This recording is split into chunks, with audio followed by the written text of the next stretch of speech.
The calendar notification appeared at 8:12 a.m. Plain text, no subject line. Room 4C, 9:00 a.m. Required. No name, no sender, just that. I didn't need a memo to know what it meant. After 17 years, you learn how silence speaks. I closed the binder on my desk, Qatar, maritime clauses, Tier 3 contracts, and stood. I took my time not to delay, but to stay deliberate. No rush. No dread, just the familiar motion of someone who already saw the fall coming. Room 4C sat at the end of the corridor past the frosted glass where new hires practiced buzzwords and tried to sound important. I walked past them unnoticed, like always. They thought my job was translation. It wasn't. My job was trust earned in subtleties they didn't even have vocabulary for. Inside the room, Trent Marlowe, our newly installed manager from the Boston Tech acquisition. Younger, sharper suits, colder eyes. He was seated, fingers interlaced on the conference table, like this was a negotiation. Beside him, Carla from HR Expression, locked into corporate empathy mode. Zamira, Trent said, softening his voice like he was about to read a condolence card. "Thanks for coming on short notice." I said nothing. Just sat down, folded my hands in my lap. We're undergoing a strategic realignment to position Ridgemont for future growth. It's a complex landscape, and as part of the process, some legacy functions are being streamlined. Legacy functions. That's what they were calling me now. Carla slid an envelope toward me like it was radioactive. My name was printed in small, careful letters. Zamira Kabani. Inside severance terms, HR instructions, one sentence of appreciation. Trent went on about modern markets and internal agility. I half listened. Not once did he mention the Saudi contract I had just finalized after 11 months of negotiation. Not once did he ask who would be fielding the delegation next week when Hamad Rafiq flew in from Riyadh. I didn't blink. I didn't speak. I just stood, placed my fingers lightly on the envelope, and met Trent's eyes. "Best of luck," he said. I nodded. Likewise. As I walked out, I didn't feel anger. I felt clarity. They had just severed the artery. They just didn't know it yet. I signed the papers with a pen they provided, cheap corporate, the kind that always ran out too early. My signature flowed easily, unshaken. Carla nodded, relieved that I didn't make it messy. Trent exhaled like a man who thought he had just solved a problem with clean arithmetic. I stood, tucked the envelope under my arm, and placed my Ridgemont badge on the table. No words, no final glance. The hallway felt longer walking back. I passed the marketing team still huddled around espresso foam and rebranding slogans, none of them noticing I was leaving for the last time. I wondered if anyone ever told them who kept their Middle East projects from imploding. I doubted it. In the elevator, I pressed the ground floor and watched my reflection. My blazer was straight, my expression unchanged. But inside, something shifted, clean, exact. Not sadness, not rage, just a kind of internal alignment. The way a key fits when it's meant to lock a door behind you. Outside, the sun hit the sidewalk like nothing had changed. A delivery truck rumbled past. A jogger checked her pulse. I stood still for a moment, letting the air touch me like I was surfacing after years underwater. They had no idea what I did. Not really. Not when the Emir of Qatar personally extended the contract by handshake. Not when I rewrote a customs agreement at midnight, because their junior staff couldn't tell the difference between exempt and forgiven in Arabic legal language. Not when I prevented a 6-figure diplomatic breach by switching one line in a document that never reached public eyes. But that was the point, wasn't it? I made the messes disappear. I made things not fall apart. So they assumed it was easy, replaceable, mechanical. They never saw the warning signs because I was the one catching them. I walked the 3 blocks home with my phone off and my shoulders relaxed. I didn't call anyone, didn't post anything, just let the silence settle. It was time to vacuum the hallway, open the windows, and remember who I was before they pretended I didn't exist. I didn't open LinkedIn. I didn't touch the severance envelope. I vacuumed the hallway instead, slow and even strokes, pausing only to realign the rug that always curled at the corner. There's something grounding about clean lines in a space you control. I lit sandalwood incense and cracked the windows, letting the chill of late spring move through the apartment. The city noise felt distant, filtered. I made tea and sat cross-legged on the floor, back straight, hands calm. When I stood, I walked to the cedar chest beneath the window. 3 binders waited inside exactly where I had left them. Qatar, legal, 2016-2019 KSA, delegations UAE, renewal language. The tabs were color-coded. The margins held dozens of notes in Arabic and English nuances no software could interpret. Not just words, but meaning. Not just meaning, but intention. I had written them during early mornings after long flights in waiting rooms between negotiations that never made it into press releases. No one asked me to do it. No one tracked it. But I did it because I knew someday someone would remove the wrong piece and the structure would collapse. They had removed me. I flipped through pages, each one alive with memory. A correction on page 17 that had kept a trade partner from severing ties. A back-channel term I invented to let a contract pass legal in Dubai while preserving honor in Riyadh. The language of diplomacy isn't learned, it's lived, and I had lived it in silence. Now the silence was theirs to carry. I placed the binders in a canvas bag and set them by the door. The air in the apartment felt new again, not because anything had changed, but because I had stopped pretending that my value needed permission. It was late afternoon when the first email arrived. No subject line again, just one word in the body, curious. The email came in just after 6 on Saturday. No header fluff, just subject, curious, from Mihir Varma. I hadn't heard that name in over a year.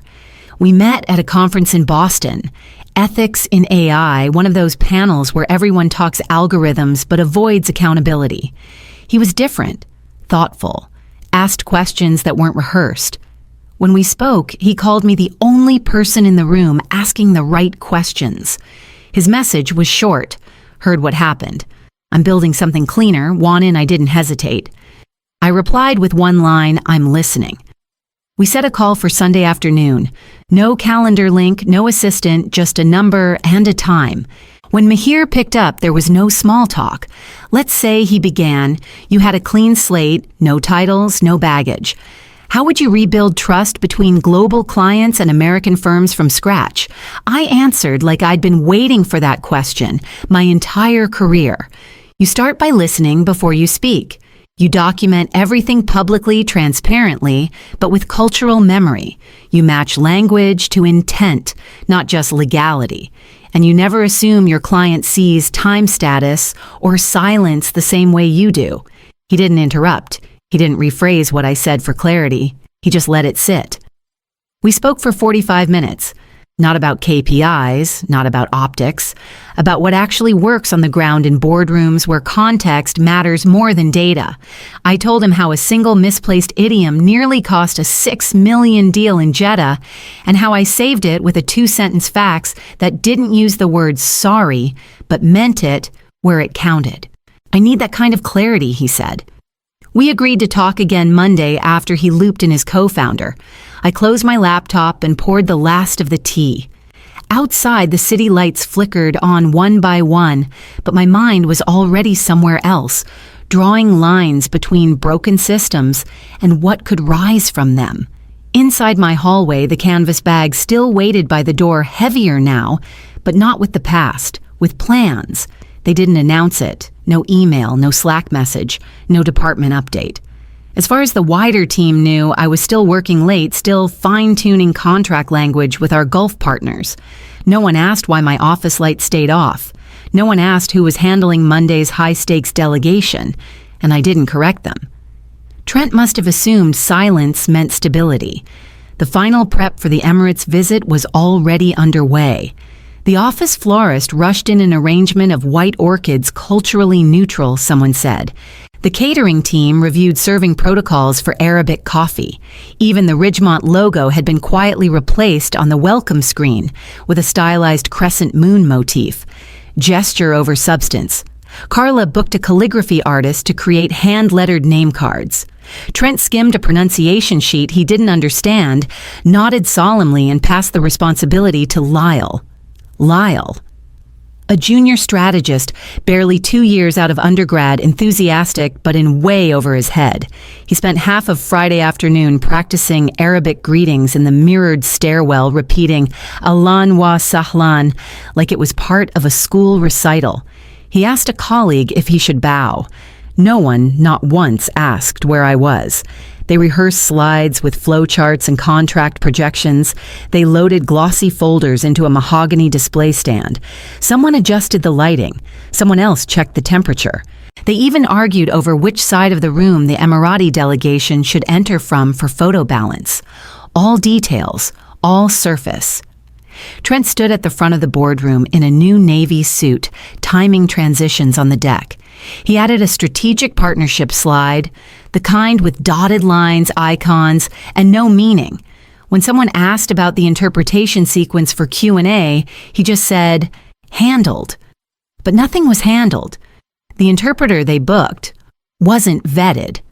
The updated contract language hadn't been culturally reviewed. No one had revalidated the legal clauses post-merger. The only reason things hadn't unraveled yet was because I'd spent months sewing seams they didn't know existed. I closed my notebook after the call with Mahir and turned off the lamp beside the window. Let them rehearse. Let them polish the glass. Monday was almost here. Monday at 9 a.m. arrived without hesitation. 4 black sedans pulled into Ridgemont's circular drive with the kind of deliberate quiet that always precedes gravity. Inside the boardroom was flawless floral centerpieces, neatly arranged welcome packets, Arabic coffee already poured, and perfectly balanced on polished trays.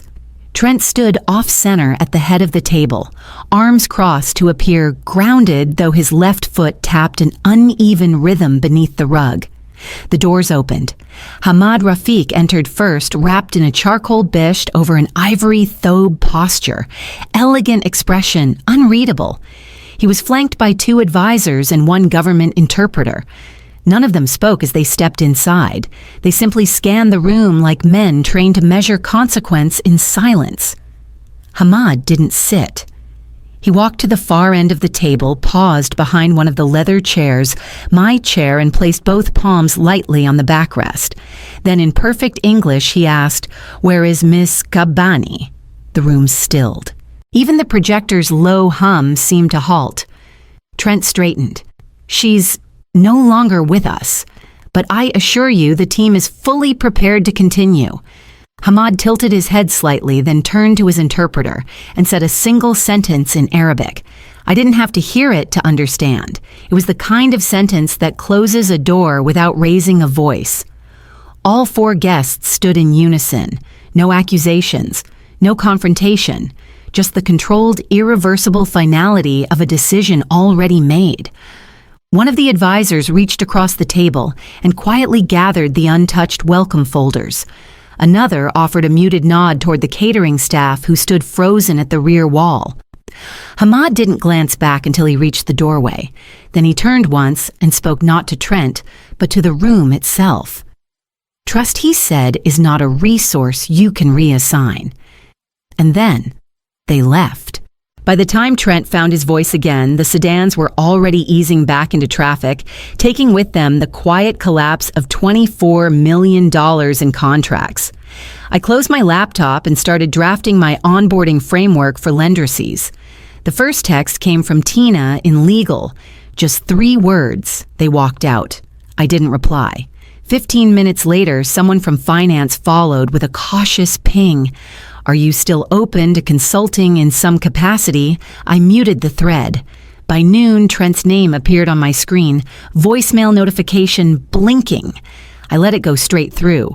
His voice was strained, trying too hard to sound composed. "Zamira, I was hoping we could reconnect.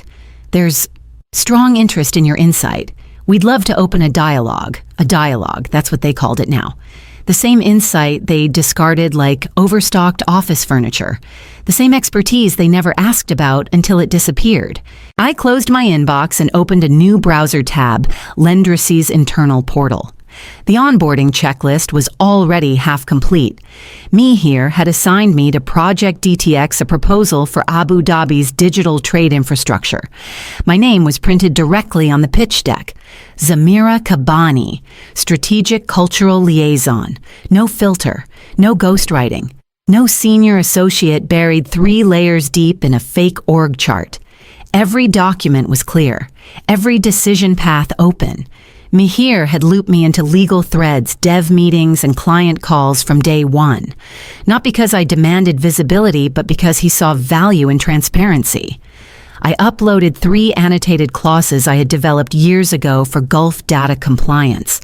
Within the hour, one of their engineers sent back a note. This unlocks the entire framework. Thank you. I hadn't felt that in years. Ridgemont was still spiraling, trying to reach out from behind frosted glass with borrowed language and retrofitted apologies. I didn't need to respond to know what was coming next. By Wednesday, a certified letter from their legal counsel arrived at my door. An offer official this time for independent advisory services. Flexible schedule, competitive compensation, no expiration date. I didn't open the envelope. I already knew how this story played out. Instead, I turned my focus to the Clinoscope briefing scheduled for Friday. They'd requested my input on a sensitive term sheet involving Bahrain. The draft was promising, but one phrase needed attention. By Wednesday morning, Ridgemont finally made it official. The envelope on my desk wasn't desperate, but it was close. Their offer came with all the right polished, generous retainer, full access to executive decision makers, a flexible start date, and language about mutual respect for strategic legacy. I didn't even finish reading it. Instead, I sent it to my attorney, Amal Nouri. She understood immediately. We'd already drafted the counterproposal days earlier before they ever knew they needed it. 3 times my former salary. 60-day contract, no extensions. Remote-only asynchronous communication. Absolutely no contact with internal staff. And one final clause, I would not train whoever they'd chosen to replace me. The message was clear. I wasn't returning. I was containing a mess they didn't know how to clean. I'd keep them afloat just long enough for their clients to slip out the side door and land softly in my care. They accepted within 48 hours. No questions, no red lines, no counteroffer. Amal forwarded the signed agreement with a single sentence. They didn't even blink. I forwarded it to Mihir and attached a separate memo outlining the 3 accounts most likely to migrate within the next quarter. One of them, Al Mansouri Logistics, was already asking for a direct line. I didn't want the money. I wanted control. Quiet, deliberate control. They thought they could fire me and keep the house standing, but I had designed the foundation. I had mapped every pressure point. This wasn't revenge. This was calibration. I began drafting the advisory packets for Ridgemont that same afternoon, clinical, exact, devoid of warmth. I gave them what they asked for, not what they needed. I left gaps only someone like me would know how to fill. Meanwhile, at Lendress's, Mihir brought me into the second round of Clinoscope integration. The Bahrain pitch was gaining traction, and the regional directors were asking for direct liaison. They didn't just want the platform. They wanted a voice they recognized and trusted. My name was already printed on the new letterhead. The 60 days came and went without ceremony. No farewell emails, no closing meetings. Just a quiet expiration, buried in a calendar invite no one updated.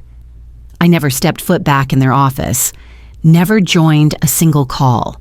The advisory packets I'd sent were precise, cold, and intentionally incomplete guides with missing keys, roadmaps without coordinates.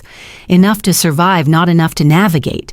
Then the phone started ringing, but not for them. Lendress's began receiving inbound requests, first from Kuwait, then Oman. Bahrain followed quickly behind. They didn't ask for pricing. They didn't ask about dashboards or tech specs. They asked one thing: is Ms. Kabani leading the account? That was all they needed.